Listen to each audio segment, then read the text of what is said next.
so terribly sorry for being away for so long. As you may remember, I've been having some tech issues, and life has also been crazy busy these past few months. I have been here, there, and everywhere, and just unable to make a video. So, I'm very excited to be back tonight. You might notice the setup is a little bit different. It's because I'm using my roommate's camera. So I can't currently see myself. I don't know how this is going to turn out, but it was really important that I got to make a video.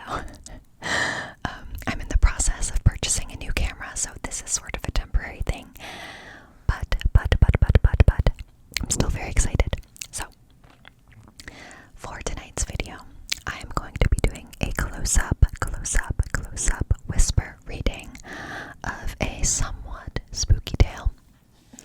It is called The Case of the Murderous Dr. Cream, The Hunt for a Victorian-Era Serial Killer.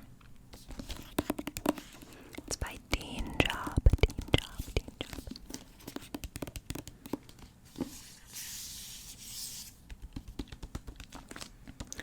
I'm about halfway through this book now, and I love it so much. But for tonight, we'll just read chapter 1. And for this special evening, I decided to put on some fun little earrings. I don't know if you can see them. I can't see myself, so I'm not sure.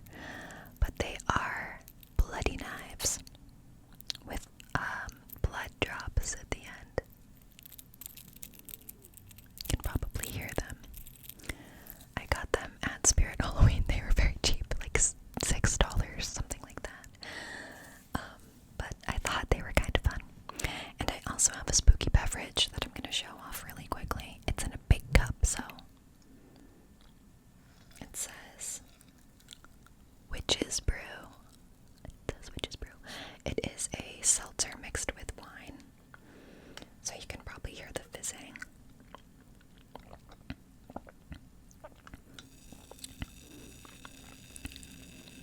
I think you can hear it. I can hear it. Anyway, enough of that. Let's get down to brass tacks. Alright, that's making a lot of noise actually. Okay, so anyway, I hope you all are doing well. Please let me know how you are. I miss you guys in the comments, and I have been getting your comments about wondering where I am and video requests and things like that, so I promise I will get back to you soon. Let's see, anything else? I think that's about it, so let's just jump right in. So again, The Case of the Murderous Dr. Cream. Let's start with chapter 1.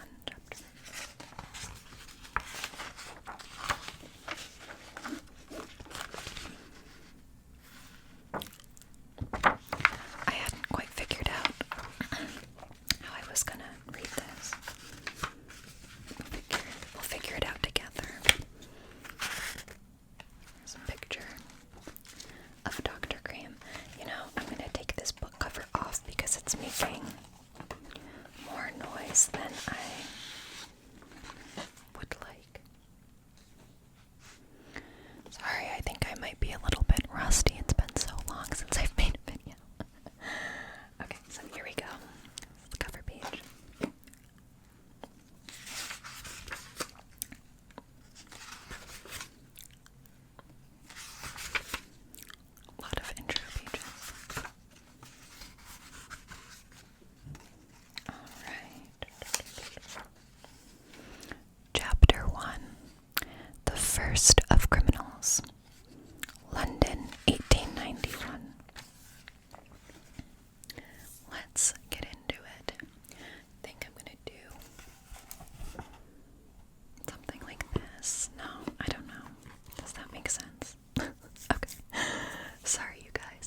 beams from the Gothic splendor of the Houses of Parliament.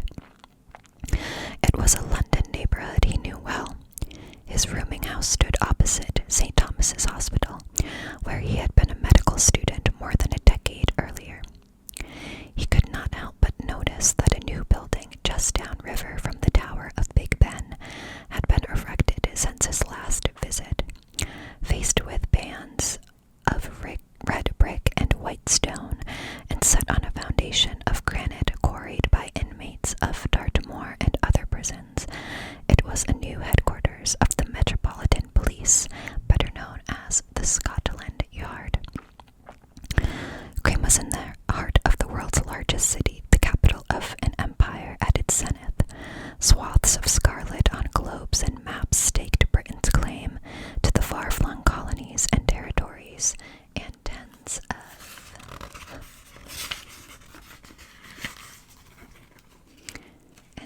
of millions of people under Queen Victoria's rule.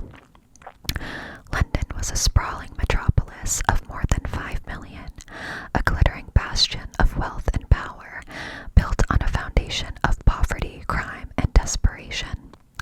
Church spires and the giant teapot dome of St. Paul's Cathedral pointed skyward from a sea of slate roofs and chimneys, belching black coal smoke. A chaos of carriages, freight wagons, and horse-drawn omnibuses clogged the main streets. At night, the sidewalks became a sea of bowlers and wide-brimmed feathered hats as men and women passed like ghosts through another world of flickering gaslight and sinister fog. Pickpockets shouldered their way into the crowds in search of watches and billfolds.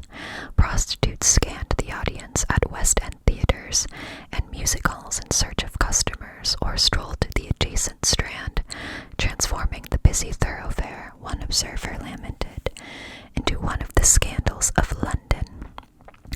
Enclaves of the rich and privileged rubbed shoulders with foul, dangerous slums like Whitechapel, where just 3 years before, the notorious Jack the Ripper had brutally murdered 5 women. To an editor of the city's Daily Chronicle, London was a modern Sodom and Gomorrah, a great sin-stricken city. Lambeth rivaled Whitechapel as one of the city's poorest, dirtiest, and most crime-ridden neighborhoods. Not even the police were safe. One Bobby, a rookie on one of his first patrols, confronted a group of Lambeth thugs and was thrown through a plate glass window. When the journalist Henry Mayhew set to expose London's 19th century underworld, he headed for the well-known rookery of young thieves in London. Children as young as 5, he discovered, roamed the streets in ragged clothing, stealing to survive. Fagin, Ben Sykes, and Oliver Twist would have all seemed quite at home in Victorian Lambeth. The celebrated author Simon Winchester had written, This was Dickensian London, writ large. Lambeth's industries choked the air with smoke and soot. Maudsley's foundry forged parts for the steam engines, pumps, and other mechanical marvels that powered the Victorian age. Earthenware jugs, chimney pots, and drain pipes were fired in Henry Dalton's famous pottery works. Overhead, trains puffed and clacked on elevated rail lines that sliced the heart of the neighborhood. Their destination was Waterloo Station, one of the city's major terminals. Thousands of people, commuters who worked in the city, travelers bound for points in southern England, steamship passengers newly arrived from abroad via Southampton, passed through its doors every single day. Even the dead disturbed the living. London cemeteries were so overcrowded that a special railway, the Necropolis Line, shunted corpses from a local station to graveyards south of the city. Lambeth, the London historian Peter Ackroyd would note, was in every sense a dumping ground. It was also considered the most lurid and beastly of the city's red light districts. The neighborhood surrounding Waterloo Station, a magnet for streetwalkers, became known as Horterloo. Network supports for the station's elevated tracks offered secluded spots where business could be transacted. The succession of dark, damp arches, one resident complained, encouraged the more disreputable of the population. Prostitutes were described as unfortunates in the press, but some of the women working in the brothels, propositioning men on the street, or picking up clients at the Canterbury, Gatties, and other Lambeth music halls considered themselves very fortunate. Life was precarious for young women from poor, struggling families. A sudden misfortune, the death of a parent or husband, the breakup of a marriage or relationship, losing a low-paying job as a maid or toiling in a factory could leave them to fend for themselves. Some working-class women turned to prostitution, the British academic Catherine Hughes noted in an exploration of Victorian life and attitudes, when the usual ways in which they got an income from their bodies by working as a milliner or a domestic or a factory hand had come up short. Selling sex, even for a few weeks or months, might be their only option, and it offered something most women, regardless of their social standing, were denied in the Victorian world: income and independence. One Lambeth prostitute told Mayhew she earned as much as £4 a week, far more than she had made working and slaving as a servant in Birmingham. Prostitutes seemed to be everywhere in Lambeth. There were more women in the street than ever, and they are more brazen and persistent, complained Reverend G.E. Asker of St. Andrew's Church. Even he was being propositioned as he walked through the neighborhood. The brothels are many of the perfect hells, Asker added. Shrieks and cries, murder, and so on frequently are heard. For Lambeth's newest resident, it would be a perfect hunting ground. I just also want to quickly note the double standard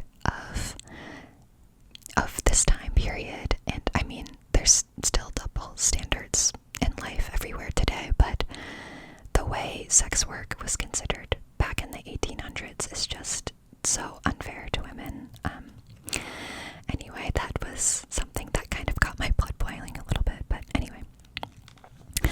Mary Cream was only 14 when her oldest brother left home to attend medical school. She remembered fragments of his troubled life, mentions of his stints as a doctor in Ontario and Chicago, his conviction for murder. When she saw him again in Quebec City in the summer of 1891, for the first time in close to 2 decades.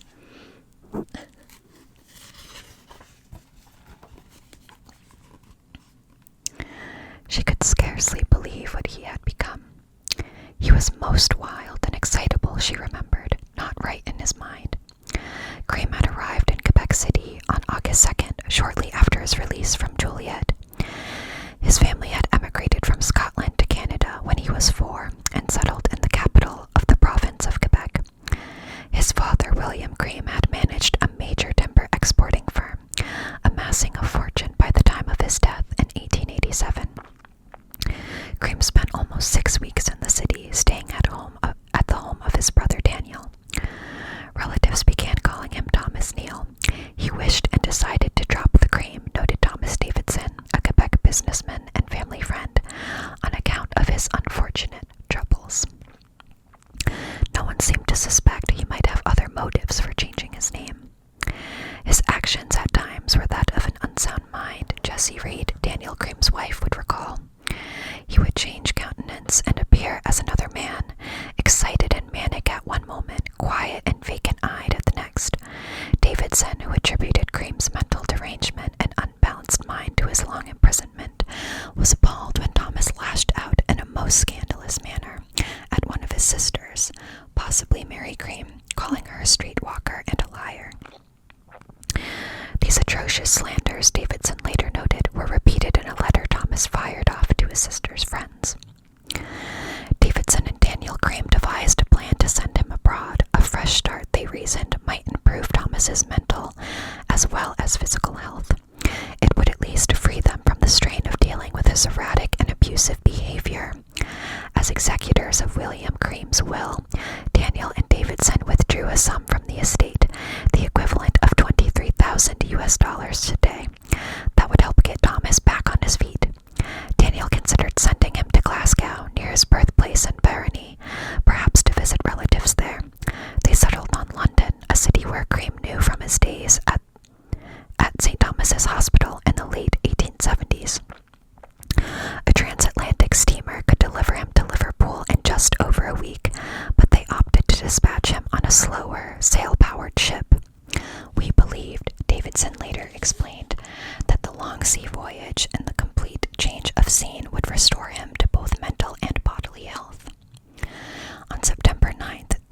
before he was sent to sail to England, Cream wrote a will. He claimed to be of sound mind and oddly named his sister-in-law, Jessie Reed, as his executor and sole heir. In the event of his death, she would inherit all of his property as well as anything he might be owed from the estates of his deceased parents. Did Cream feel a sense of imminent doom, that he would not be returning from England? The two-paragraph will, written in the neat, upright lettering that would soon be familiar to Scotland Yard detectives, offered no insight to his motives. He left Quebec City the next morning, on October 1st, after a 20-day voyage. He scribbled a note to Daniel Cream announcing his arrival in England. Cream became a regular at Gatti Adelaide's Gallery restaurant on the Strand. The restaurant's decor was elegant: vaulted ceilings, stained glass, ornate plasterwork, a palette of blue and gold, and it was a favorite of the theater crowd. Actors and playwrights from nearby playhouses claimed many of its marble-top tables. One day, when most of the seats were taken, he shared a table with another man. He introduced himself as Thomas Neal. He was educated, tastefully dressed, and well-informed and traveled, as men go, the other diner recalled. They shared meals many times, with Cream preferring bread and cheese washed down with beer or gin to the plovers, eggs, and other delicacies on the menu. He spoke about how much he enjoyed attending the city's music halls. He talked about money and seemed obsessed with poisons. But most of the time, he talked about women. His language about them was far from tolerable or agreeable, his dining companion had to admit. Cream carried around a collection of pornographic photographs, which he delighted in showing to a new friend and to other diners. He was restless and fidgety and could not stand still even when drinking at the restaurant's bar. And he was always chewing something, gum, tobacco, or the end of his cigar, his jaws moving mechanically like a cow chewing in the cud. He seemed wary of every patron and waiter who approached his table. He rarely smiled, and his laugh sounded forced and fake, as if he were the villain in some melodrama. And people could not help but notice that his left eye turned inward, giving him a crazed, sinister look. Cream later claimed that he had come to London to consult an eye specialist, and one of his first stops after his arrival had been to the office of a Fleet Street optician.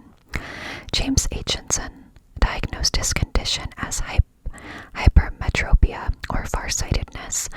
His eyes focused improperly, blurring his vision and causing severe headaches. Cream had been suffering from the condition since childhood. Aitchison concluded he had needed glasses for years. He supplied 2 pairs of spectacles to correct his vision. The more his dining companion learned about Cream, the more troubled he became. He was exceedingly vicious and seemed to live for nothing but the gratification of his passions, he remembered. His tastes and habits were of the most depraved order, and he made no secret of his drug use. Cream was constantly taking pills, 3 or 4 at a time, and he said contained cocaine. Wow, let me try that again.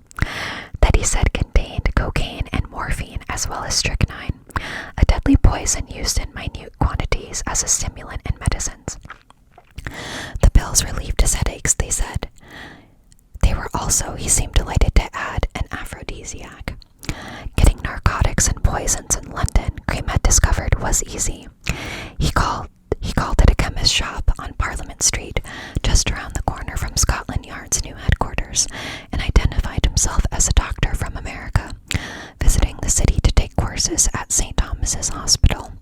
The clerk, John Kirby, could not find the name Thomas Neal in the shop's register of licensed physicians.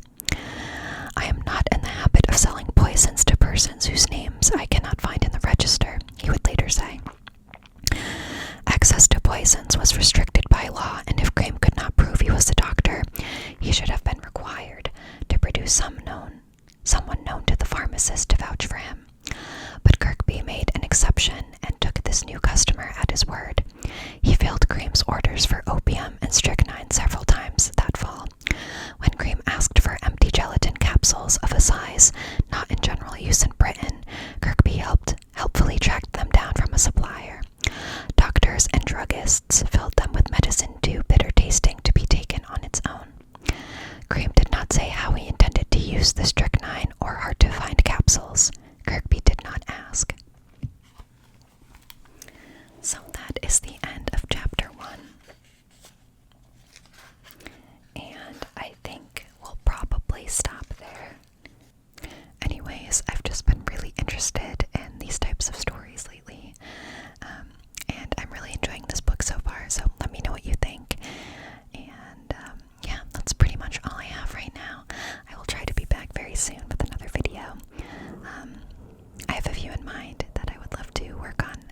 possible. So, anyways, I hope you're all doing well. Thank you so much for watching, and I will see you very soon.